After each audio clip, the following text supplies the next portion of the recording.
Hello guys, Hemant LP channel में आपका बहुत बहुत स्वागत है। दोस्तों, इससे पहले हम लोग एसएसटी का 2 पार्ट कर चुके हैं। 50-50 क्वेश्चन का 2 पार्ट कर चुके हैं और ये जो भी एसएसटी है आपके सिलेबस के हिसाब से है और आपके प्रीवियस ईयर क्वेश्चन पर आधारित है। जैसे आपके प्रीवियस ईयर क्वेश्चन में अगर कुछ आया कि मतलब भूमध्य रेखा कितने महाद्वीप से होकर गुजरती है, तो उसमें हमने ये भी जोड़ दिया है कि कितने देशों से होकर भी गुजरती है और कितने जल निकायों से, यानी उसका पूरा व्याख्या है। अगर आप देखेंगे और भूमध्य रेखा से कोई क्वेश्चन आता है तो ज़्यादातर उम्मीद रहेगी नहीं छूटेगा आपका। इसलिए पूरा वीडियो आप ज़रूर देखिए, एकदम आराम से जो है देखिए, लिखिए, नोट्स बनाइए और एक बार देख के एग्ज़ाम में जाइए।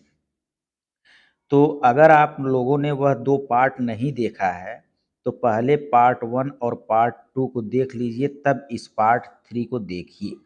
आपके वीडियो के डिस्क्रिप्शन बॉक्स में भी उसका लिंक दे दिया जाएगा। देखिए, भूमध्य या विषुवत रेखा के बारे में बात हो रही है। जब आप ग्लोब बनाते हैं, तो ग्लोब पे ये जो रेखा जाती है 0 अंश अक्षांश वाली रेखा, उसी को हम विषुवत रेखा भी कहते हैं, उसी को हम भूमध्य रेखा भी कहते हैं, उसी को हम 0 अंश अक्षांश रेखा भी कहते हैं।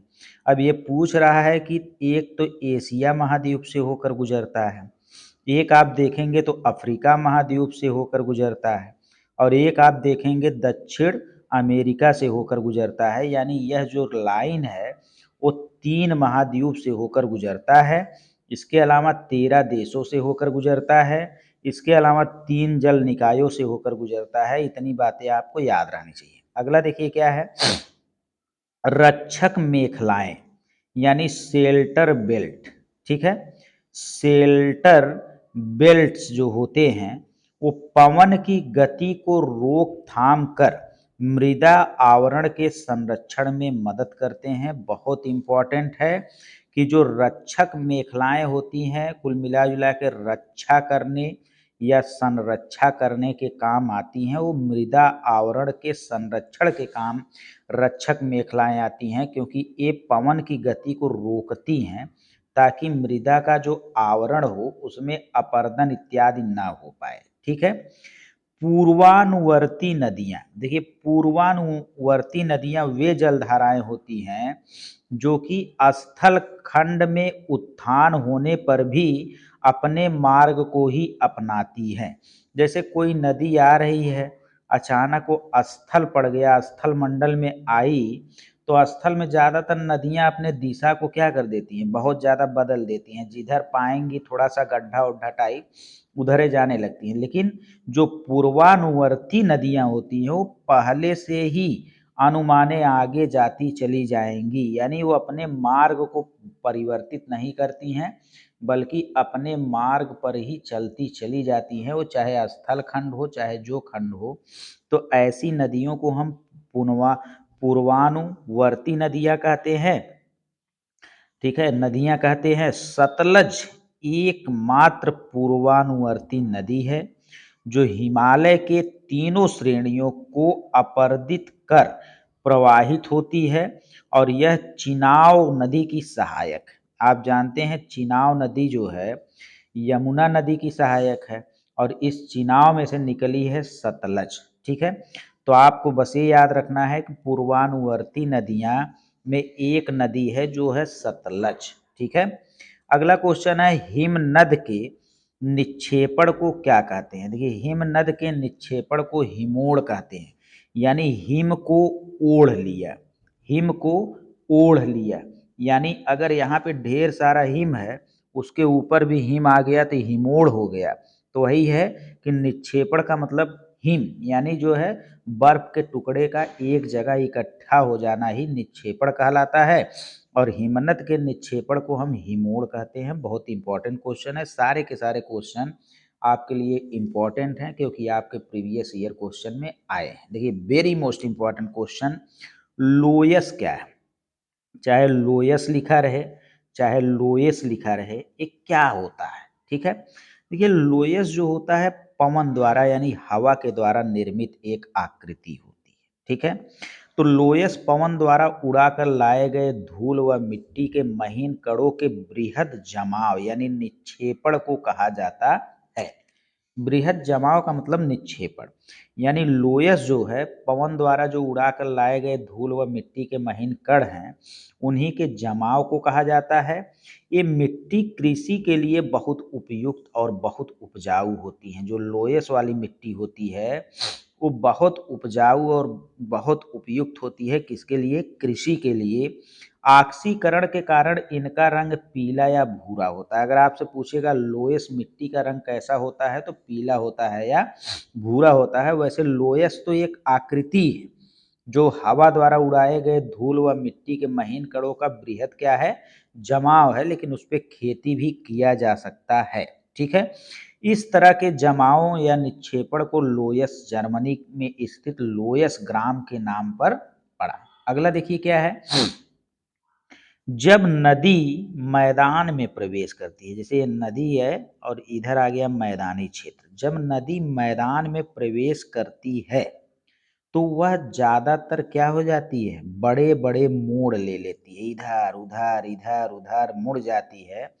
तो इसी प्रक्रिया को हम विसर्प कहते हैं। और अभी हमने बताया था कि जब जो नदी मोड़ न ले, अपने मार्ग पर ही जाए, उसे पूर्वानुवर्ती नदी कहते हैं, जैसे सतलज नदी। ठीक है। और विसर्प का मतलब सर्प की तरह हो जाना, यानी बड़े बड़े मोड़ बनाकर बहने वाली नदियों को हम विसर्प कहते हैं। अगला देखिए दोस्तों क्या है कि जो भूकंपीय तरंगे होती हैं, भूकंपी तरंगे होती हैं वो तीन प्रकार की होती हैं। एक पी तरंग यानी प्राइमरी वेव्स, एक यस तरंग यानी सेकेंडरी वेव्स, एक यंग यल तरंग यानी लॉन्गिट्यूडनल वेव। तो देखिए कभी कभी प्राथमिक को ही आपके परीक्षा में अनुदैर्घ्य तरंग दे देता है और द्वितीयक तरंग जो है उसको अनुप्रस्थ तरंग दे देता है और तृतीयक जो है उसे पृष्ठीय या अनुदैर्घ्य तरंग इसको भी कहते हैं। ठीक है। या इसको धरातली तरंग भी कहते हैं। तो आपके एग्जाम में तीनों पूछा है, एक अनुदैर्घ्य तरंग, एक अनुप्रस्थ तरंग और एक पृष्ठीय तरंग। ये तीन नाम याद होने चाहिए कि तीन प्रकार के यही भूकंपीय तरंग होते हैं।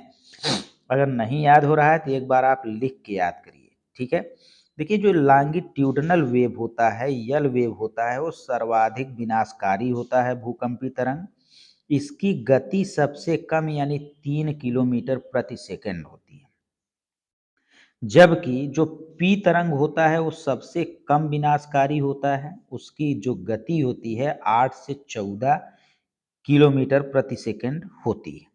इसके बाद ये भूकंप की उत्पत्ति जिस केंद्र से होती है, जैसे धरती है तो धरती में जहाँ से भूकंप की उत्पत्ति होती है उसे हम मूल केंद्र कहते हैं या उसे हम उद्भव केंद्र कहते हैं, जो आपके सीटेट में पूछा गया है, यूपी टेट में भी पूछा गया है।